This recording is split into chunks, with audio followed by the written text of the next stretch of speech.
Morning అండి. Very very good morning. ఎలా ఉన్నారు? బాగున్నారా?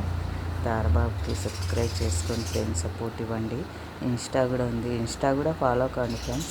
ఇన్స్టా ఫాలో అయ్యే వాళ్ళు యూట్యూబ్ ఛానల్ కూడా ఉంది. తోరపద్దు బ్లాగ్స్ అనే ఉంటుంది. దయచేసి సబ్స్క్రైబ్ చేసుకోండి. అక్కడ కూడా ఒక వీడియోకి విజిట్ చేసి లైక్ చేసి సబ్స్క్రైబ్ చేసుకొని షేర్ చేయండి మీ ఫ్రెండ్స్కి అంతా. ఒక్కరొక్కరొక్క ఇద్దరు ముగ్గురికి చేసినా షేర్ చేసినా తారబాబు 1 lakh అయిపోతాడండి. చూడండి ఎంతో మైకంగా చూస్తున్నాడు. షాపు పోలేదని ఎట్లా బొంగమూతి పెట్టుకున్నాడు. అబ్బో, ఐబ్రోస్ బాగా తిప్పుతాడు కదా. ఎవరైనా రండి, నీ ఐబ్రోస్ చాలా ఇష్టం రా నాకు. శ్రీకా గారా ఎవరు అన్నారు కదా తారబాబు. అదే ఎలా తిప్పుతాడో చూడండి. నువ్వు అంటున్నావు కానీ మమ్మీ బుట్ట వేయకుండా ఉండవు కదా నేను అంటున్నాడు తారబాబు.